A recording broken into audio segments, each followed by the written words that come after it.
Thank you very much for being with me on TMI Tuesday edition.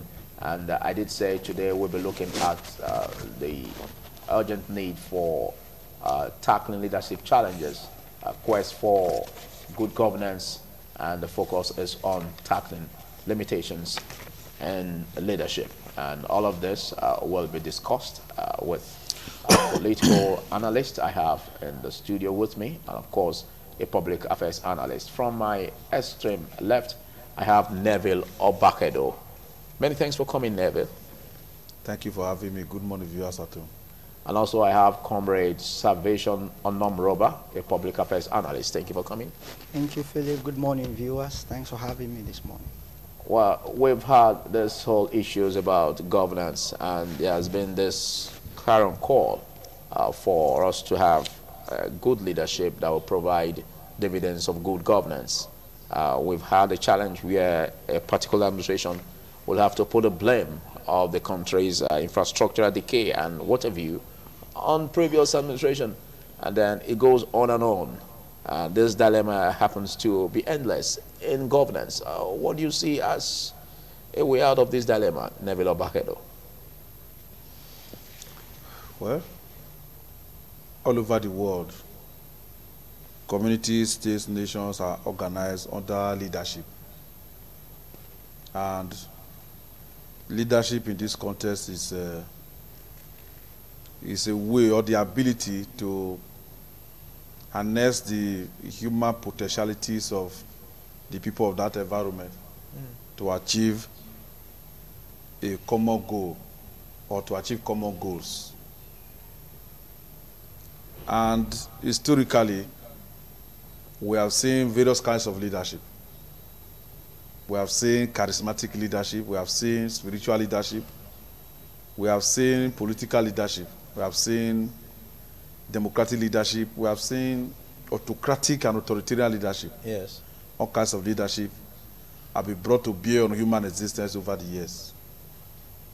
The summary of all of this type of leadership is that two kinds of governance can be gleaned out from these forms of leadership.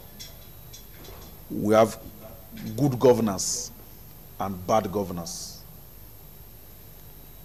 When you say there is good governance, it shows that the people that are being led, they are given opportunity to exhibit and to show forth their potentialities for the realization of the objective of that state.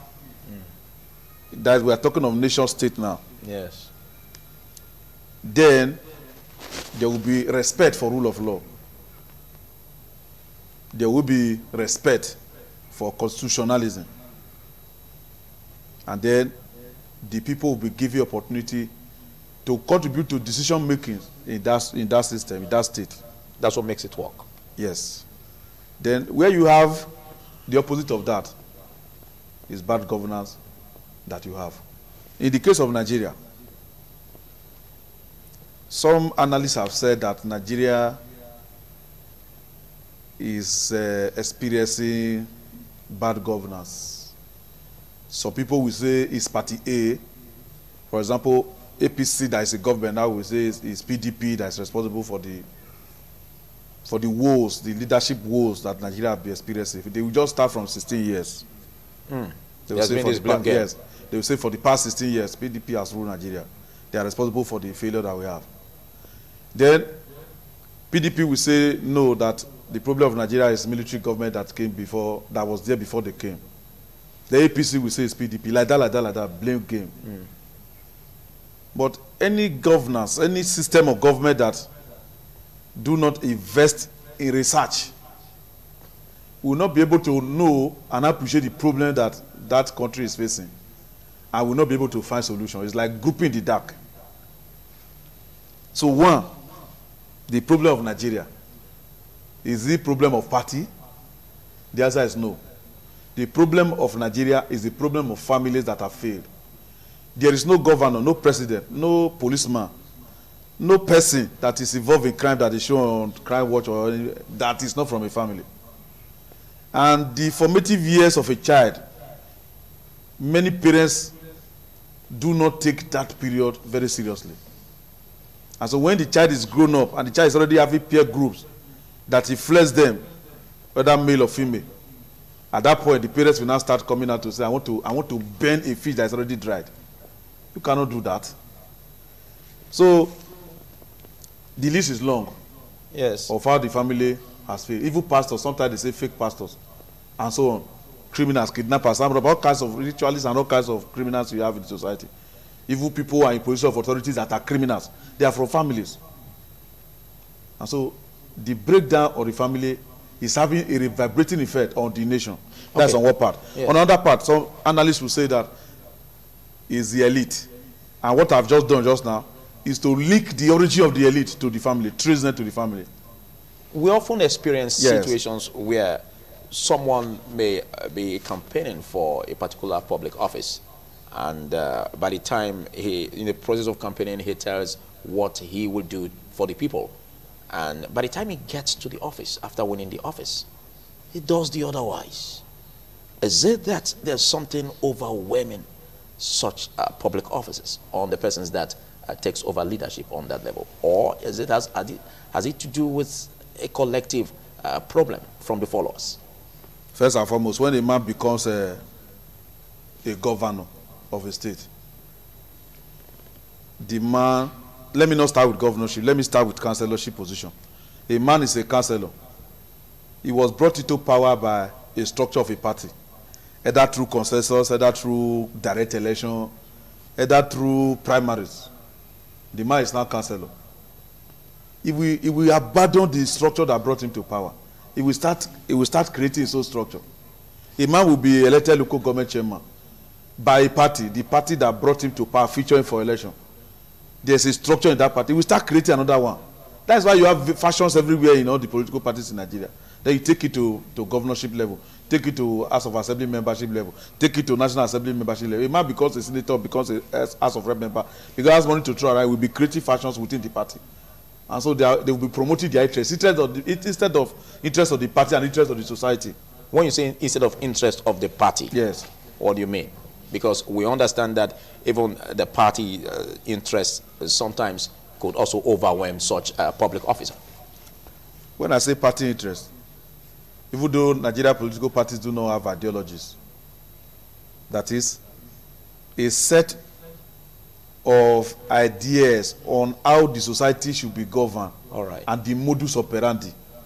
The political parties in Nigeria, they don't have what we call an ideology. For example, like a blueprint, welfarist ideology, capitalist ideology, socialist. They don't have it. It's missing. So the parties are neither here nor there. The way they operate like criminal gangs.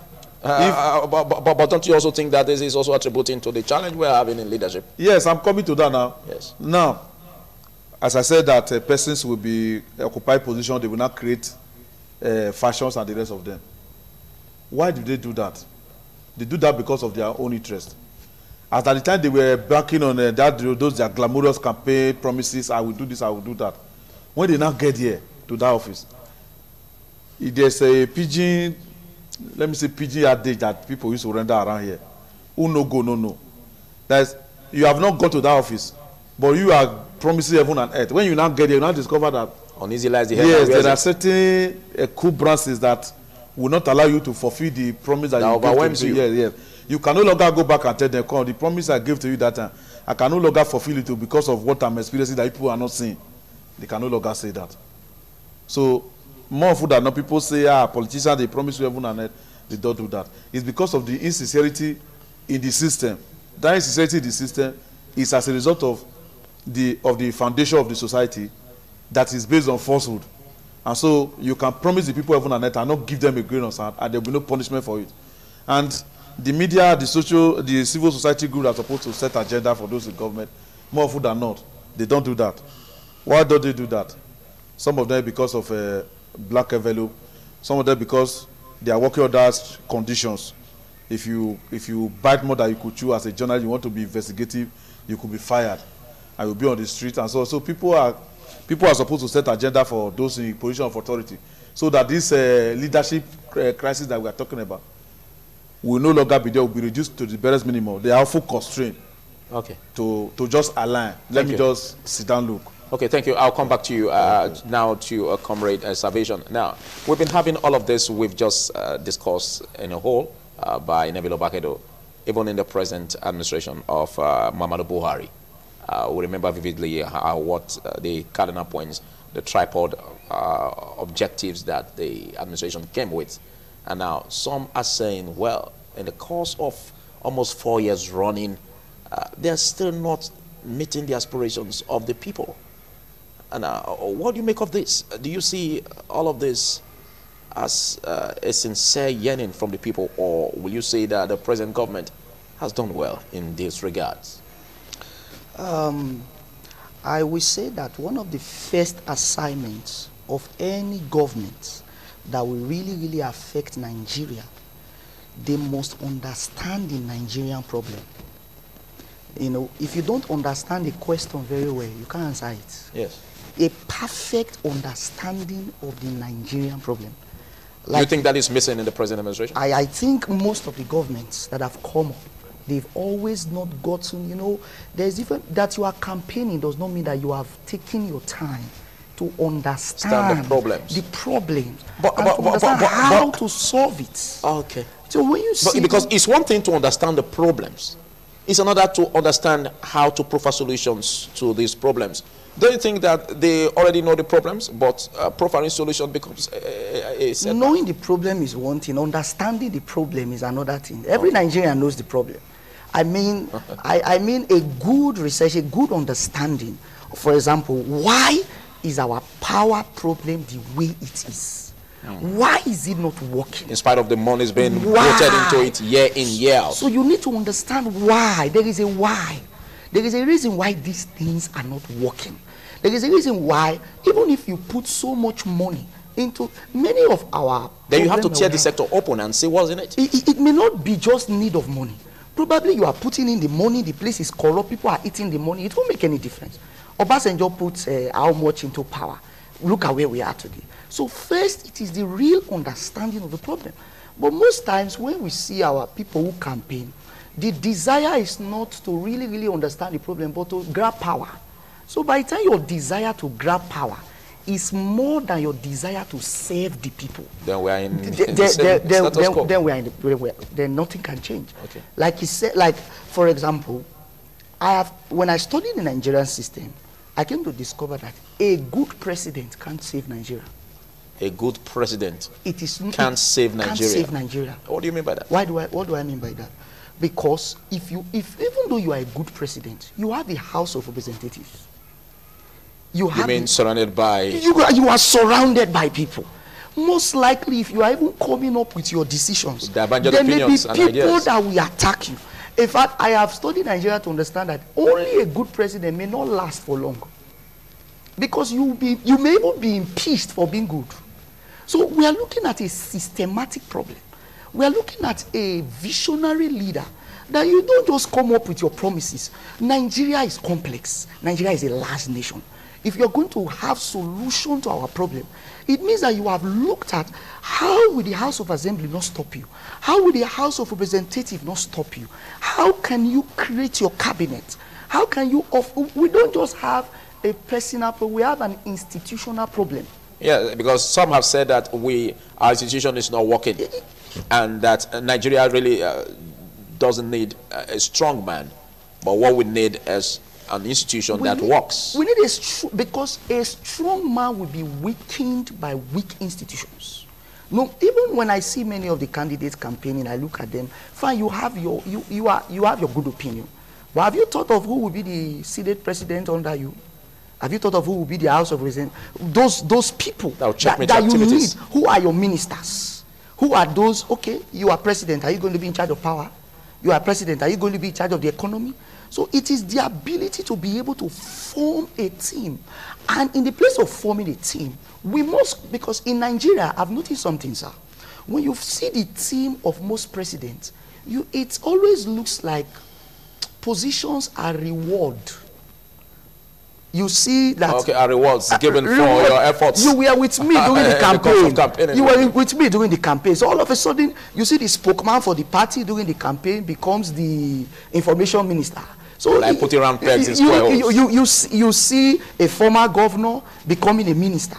So you see that many times these positions are not given because of competence. They are given to award people for their job well done. So you are tracing administrative inefficiency. So you go in, these people go in there, they don't know anything. They don't understand power, they don't understand these things.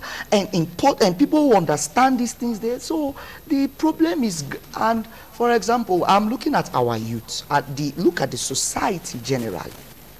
What is the hope of good leadership from the society? Many times I hear that youths are the leaders of tomorrow. Let's look at our present youth today. Yes. Can they really lead? The one that is SUG president. And why is SUG president? We are talking of high embezzled money. So this societal, like I said, it runs across. Nigeria, we have to go back to the drawing board. We have to look at our value system as a nation. Presently now, this nation does not encourage honesty. So the youth is looking at, okay, to be rich, you have to be dubious. So we have to go back to the drawing board. We have to stop looking for one Messiah. One Messiah can't save Nigeria. It's a total overhauling of the system. I like the illustration of Comrade Salvation Onomroba, Nebilo Bakedo. If we are to put this description of what he just said, the illustration on one side, and also look at the Buhari's administration, his government, you know, it came up with the whole idea of ensuring that he's going to fight corruption to a standstill, of ensuring that the economy is brought to a very buoyant position. Don't you see, like what Onomroba said, some vices working against this sincere ambition and aspiration of the president? First and foremost, it is wrong for Buhari to come and say, I want to fight corruption. Because that is not his slogan. The Nigerian government has laws that combat corruption. But why is Buhari taking credit for fight against corruption? Because it seems as if those before him left those laws in the cooler. Without enforcing them. Yes, and where they attempted to enforce them, they were trying to enforce them on their enemies within their party and enemies outside the party. Was it that they didn't, or past administrations didn't enforce it, or it had challenges enforcing it to the letter? Wouldn't it be wrong for you to say that it wasn't enforced, it was left in the cooler? I didn't say it was not enforced. I said where it was enforced. Okay. It was enforced against members of the same party who did not belong to the school of thought of the president, or members of the opposition. One-sided. Yeah, that were like a thorn in the flesh to the administration. The list is long. We cannot go back and be mentioning names now. But Buhari has decided to take on the battle headlong, and it was part of his electoral campaign that we are going to fight corruption if I become president. Now, where he's having the challenge is this. There are several states that are being controlled by APC in Nigeria. The governors of those states, the House of Assembly members of those states, members of APC, the National Assembly, are they operating on the same level with Buhari on fight against corruption? Are they on the same page? Yes. The answer is no. If the answer is no, the president as a singular person cannot fight corruption. He will only try. Okay, but let's talk about raising an institution that can take all of this. What part should the president play in ensuring this happens? Because it's been an age-long disease of raising an institution that works. There are institutions that can punish corruption in Nigeria. Yeah. For example, we have what we call ICPC, which is Independent Corrupt Practices Commission. Yes. what we need, what the Nigerian state need, and the Nigerian state is lifeless if we don't have a president that activates the powers of the state by appointing the right people to man these institutions. That is how we can strengthen institutions. That is how institutions can be independent. And giving free hand to work? Yes. So if the president stretches the capacity of ICPC, appoints a person who is not a politician, give the person opportunity to operate that organization. Without interference? Yes. Whether APC member, whether PDP member, whether SDP member, whether a non-party member who is involved in corrupt practices that is brought before that organization, without bias, is investigated and brought to book. Isn't that what the president is doing? I don't know whether that's what the president is doing. We are just talking, we are not taking Buhari's administration as a case study. We are just talking generally on the issue of capacity of the institution of the state to perform their functions in terms of fight against corruption.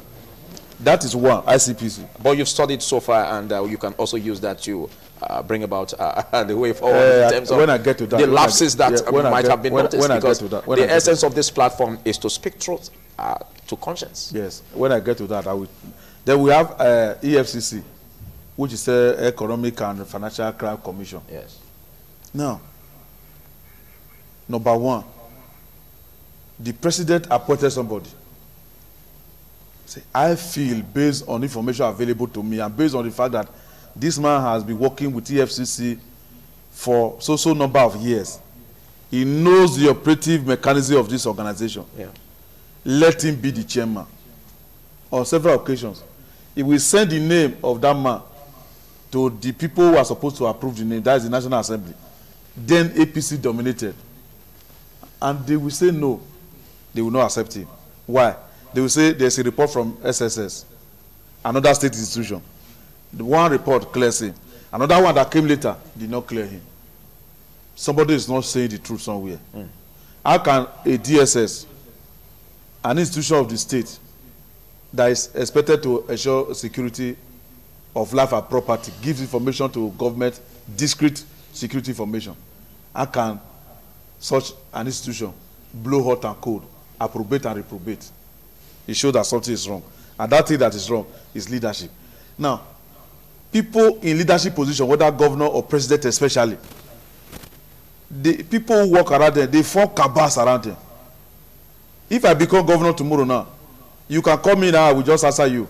Maybe when I become governor tomorrow, you may call me, I will not be able to answer you. If you say, okay, if I get crashed to government house, Neville Obagade is my friend, if he sees me, he will beckon on me to come, you know. Then my security men and those who are maybe CSO of my office, maybe other principal officers around the governor say, if you see anybody coming around the governor, just parry them away. Are you getting it? I'm not saying that of any particular governor. I'm just making a general statement that people around the corridors of power, they try to form cabal.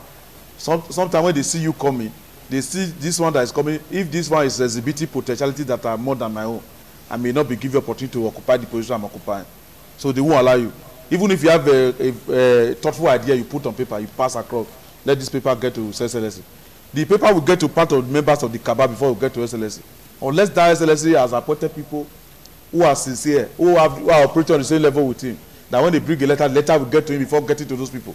If it gets to him, be rest assured that you are going to get a positive response. Okay.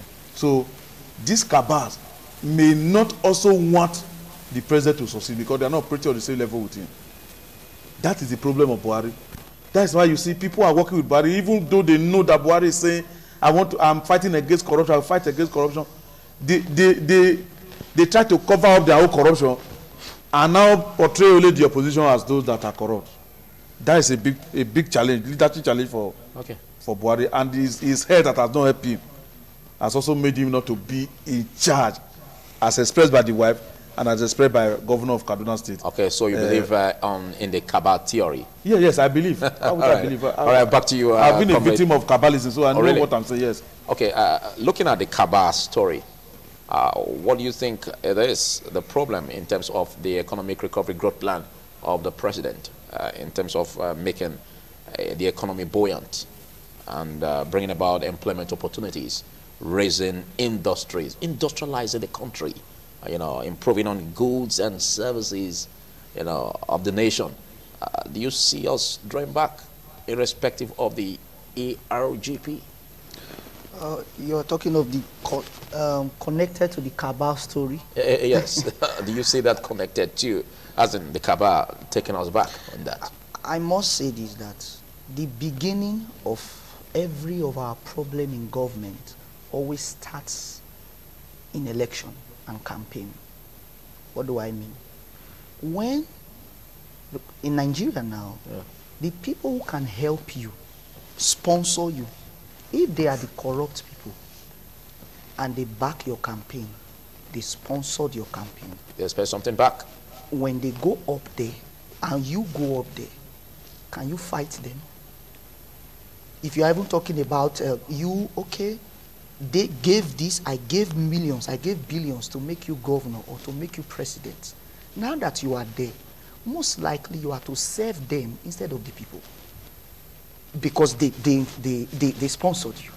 Two, if you know that if these people turn against you, and for example, in this nation, we saw a state governor who, one of his godfather just decided that he doesn't want him back there. He lost primary in a landslide. It's one of the first time in Nigeria that a sitting governor will lose primary election in a landslide. Majorly not because the people don't want him, but because the powers that be, the fathers, said they don't want him. So in such a case, you will see that the next person that is coming in now will be more careful. Instead of him in putting policies in place, first he will want to serve the fathers. Okay, but how do we deal with that? Because we've always identified godfatherism, like the cabal issue. Yes. Can't it be dealt with? What takes it so much effort to deal with it? We need a government. We need an election system that it is the people that put you there. How do we revolve that? It's going to take a lot of, it's bloody, but the people we have to come out. Must it necessarily when I mean be bloody, no, I don't mean violence, no. Okay, all right. I mean bold steps. Yes, sacrifice. Bold, for example, the president or the governor that will change Nigeria must not think of two tenors. He must be this person that he knows that like I came here to make a change. Even though you will impeach me, even though you will remove me, but before you do that, I will put my step in the sands of time. If you are this person that you are so desirous of a second term, you want to retain power, no, you can't do it in Nigeria. You can't satisfy the people. But the whole essence of bringing this raising institution, correcting such a platform, you know, to make the institution great. 4 years time isn't enough. Don't you think so?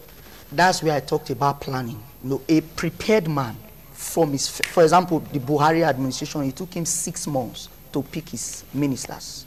And no, if you were ready before time, you will hit the ground running. So it takes a lot of preparation. I know leading a nation is not like leading a family of 3. That is where the years of planning comes in. You know, because we have heterogeneous background. And, you know, like what Neville Obakedo said, it's one thing for you to make a promise that, yes, when you get there, this is what you do. But by the time you get there, you are overwhelmed by this. Now, there are certain factors that are not put into cognizance before you are there. But by the time you get there, you now see that you need to pull this iron on fire. You need to set things right the way they should be, because you are the president of the Federal Republic of Nigeria. And so looking at that, don't you think the office entails a lot of study and time to set a cabinet? I feel if you are going to be studying the country when you are already sitting there, you were not ready. You can understand, of course, you could understand it before you came in. You could have planned at least a few months is okay, but 6 months? Are you studying? You have 4 years. You are using 6 months to study. Okay, Neville Obakedo, do you feel same? Well, it is said, there's an adage that says that uneasy lies the head that wears the crown. I hear people say that Buhari used 6 months to appoint ministers, that it was a sign of a lack of preparation, not being proactive, and so on and so forth. And I hear people like this, my co-discussant here, saying that if you are a president, you will just hit the ground running. The question is, the people who came before President Muhammadu Buhari in the Second Republic, in the first lap of this Fourth Republic, when did they appoint their ministers? I will start with the issue of Goodluck Ebele Jonathan. After his election in 2011, he was sworn in on May 29. He submitted the list of his ministers in September. Let us count the number of months. As I'm talking now, if you can press the internet now, press the button now, you will see when the ministers were approved. Almost 7 months before they were approved. That president, Goodluck Ebele Jonathan, was vice president to Yar'Adua. So he understood this system. Yes. He was already there. He was not learning at that point. He was acting president and then full president before he now came back again to become president. It took him barely 7 months to appoint ministers. And let me tell you, appointment of ministers is not on the basis of I'm president. I know social politician in Edo State, come and be minister. It has to do with a lot of politicking, a lot of horse trading within the party. Okay, but in spite of all of this, yes, I'm coming to. But let's add flesh to that. In yes. as much as you are saying that, yes, the past administration also took time in raising cabinet and all that, though that's not just give you one example just now. They did change the system. They changed the system. Improve the system. They changed the system. Where we are today, like we talk about the power sector, the Minister of Works, Power and Housing, Fashola, yes. saying that over the years since the inception of President Muhammadu Buhari's administration, there has been increase in power generation, transmission and distribution. But the average citizen won't agree to that because of what comes to them. So how do you reconcile these differences? Well, when you talk about, I'm not sure that this program is for this very particular discussion program of this Tuesday.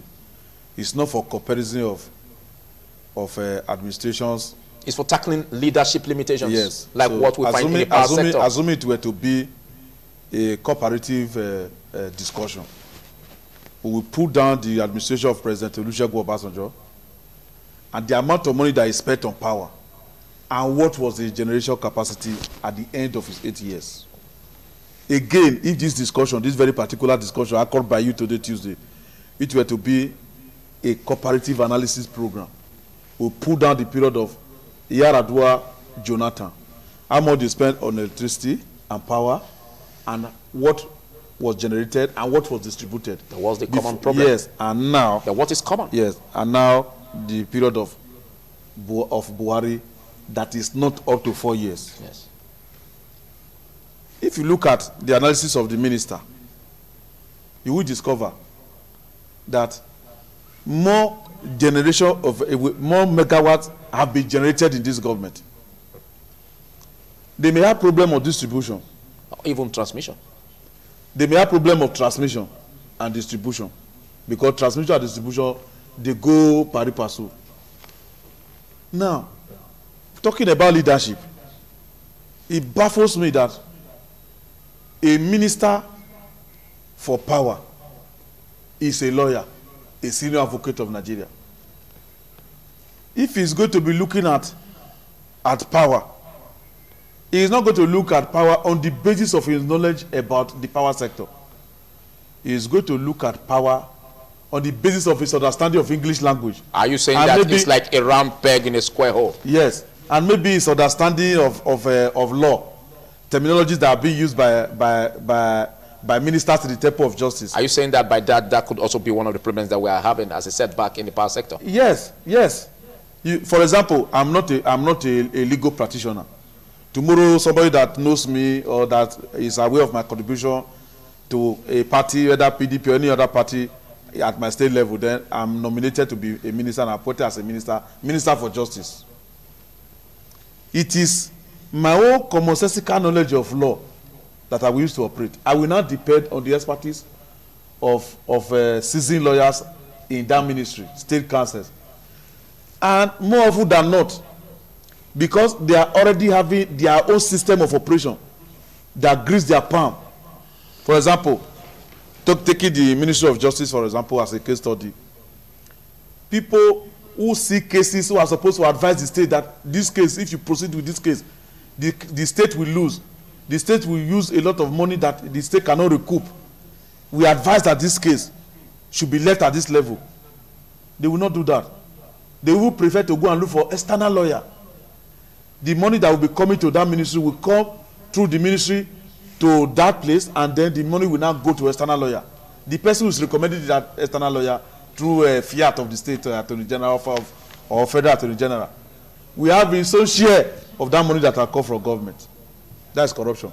As it is with the Ministry of Justice, so it is with the Ministry of Power. It comes across. Yes, mutatis mutandis. Those who are working with the minister, they know something about power. The minister doesn't know anything about power. They are the people who write for him. They will write for him what to say about power sector. He is so because he has a good understanding of English, because he's a lawyer. Okay. He will now correct and use them to address the people as if the problem of power is being understood by him too, and that he is finding solution to them. The answer is no. Thank you. But the government under which is operating is trying to do the right thing. Thank you, Neville Obakedo. Thank you, Comrade Salvation Onomroba. Well, enumerating the limitations in leadership Nigeria as a case study has been what we've been discussing here, the crux of the issue. But don't forget that as TMI Tuesday with your host, Philip Omo-Gyupon, and we've been analyzing this subject, but there is still this aspect of the state government that we need to still talk about briefly, looking at the Allow Thou Summit, and the governor who has appreciably spent 2 years anniversary, having 2 years anniversary in office. Where can we say we are? Are we in a positive page, or we are just on the number line 0, or we are down below 0? So back to you, Comrade Onomroba. Looking at what has been done so far in a period of 2 years by the Obaseki's administration, the Allow Thou Summit, the over 70,000 jobs provided as spoken of. What do you have to say in that light? Well, I would want to congratulate the Obaseki regime for 2 years of governance. I must say that we are not in a position of 0. I must really say that when you see the posture, the body posture of the government, they show that they are ready. Although they are not there, but they are on their way. They are ready. When you look at his policies, he strives in educational sector, the things he has done. Today now teachers can use tab and all that. Yes, we now have digital teachers. Digital teachers and many of that. And I must congratulate him for that. But the 70,000 job that I hear of, I think I've not seen it. You know, we've not. The average Edo person, maybe I don't know the job, but let it be more.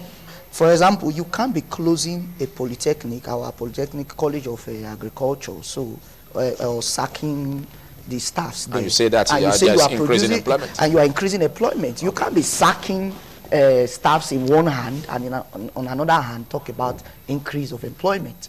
Let's look the College of Education, they which have been turned into a university. How is it going? You go there now, you see grasses all over the place. So I believe let's see it in the institutions. People get jobs when institutions are strengthened. Let's see institutions being strengthened. Let's see the schools, the avenues for it. Let's see it being strengthened. Not the little jobs of laborer job. I've heard rumors that that some persons are being paid for clearing. I'm not sure of that. But let's see institutions strengthened. Okay, I think that brings us to a perception of jobs that the government is talking about. Okay, Neville Obakedo, yes, he just raised the point, and we'll look at the holistic figure. We have over 70,000 jobs provided so far in 2 years, as has been said. What do you say about this? I do not want people that are watching this program or people on the other side of the political divide to have a wrong perception of the 77,220 jobs that have been created by Edo Job. Then you now link it up with the promise that was given by His Excellency Governor Godwin Nogogase Obaseki during his electionary campaign, that in 4 years, his administration, if given the opportunity to govern the state, he was going to ensure that 200,000 jobs, over 200,000 jobs, were created in Edo State for the 4 years. Now, we are aware that all over the world, government is not the primary employer of labor. That what the government does is to lay the foundation for investment, for investors, for private sectors to come and establish in that state and in that environment by providing an atmosphere that's clement for investment, for people to come and invest. And in that process, citizens of that environment will be employed. If the government creates that platform, that is an indirect way of government creating employment. Okay. The first step that Governor Obaseki took when he became governor, even though I'm not a spokesman, I'm not in this media unit, but I've closely, as a researcher, follow up some of the things that he's doing. I will measure them just now, and some of them that have created employment now, and those that have the capacity to create employment in the long run. Number one, when Obaseki became governor, the first thing that he did was to organize a strategy dialogue at Randeki Hotel in GRA, where he rolled out 6 pillars that will guide his administration. One of them was economic recovery. Next one was cultural tourism. Then institutional development, infrastructural development, socio-economic, social welfare enhancement. Okay. And then environmental sustainability. All right. The 6 pillars. He has tried, the first step that he took to lay the foundation for the success of these 6 pillars was to initiate a bill in conjunction with the palace of the Oba Benin, Oba Eware II, Oba Ratokpeye, yes, to ensure that those that prevent investors from coming to invest in Edo State, in the name of community development as associations, they were legislated out of existence. Okay, okay. So as we are speaking now, any person that operates community development association in the name of selling land, trying to be grabbing land and the rest of them, they are punished by the law that have been passed by the House of Assembly. All right. And accepted to by the governor. That's a way of providing employment, because investors will now see the Edo climate as clement for investment. They come in to come and invest without fear of any harassment. The governor went further to set up a committee headed by one of the seasoned police officers from this state and immediate past Inspector General of Police, our own Solomon Arase, as chairman of protection of both government and private property. Okay, thank you. So now, I know the list is endless. Yes. Yes. So if in the course of registering with Edo Jobs, yes, Edo Jobs now gives you a link to get employment, whether in Edo State or outside Edo State. And it's Edo State government that is operating that platform. It's a big plus. That's creating opportunity for you. Yeah. That is Edo State government that is giving you a job. Thank you. So thank you. That answers the question of 72,000. All right, thank you. This will really call it a wrap on the discussion segment. Well, we did that just to launch us into what we will be discussing about even in the course of the week, and even next week will be centered on this, on Edo Jobs, what the Edo State government under Governor Godwin Obaseki has done, the initiatives, the actions, what has been implemented so far, and how all of this will pan out for the good of the Edo people. That definitely will be dominating discussions in the course of the week and even beyond. Well, this will call it a wrap. Don't forget that insurance segment is next.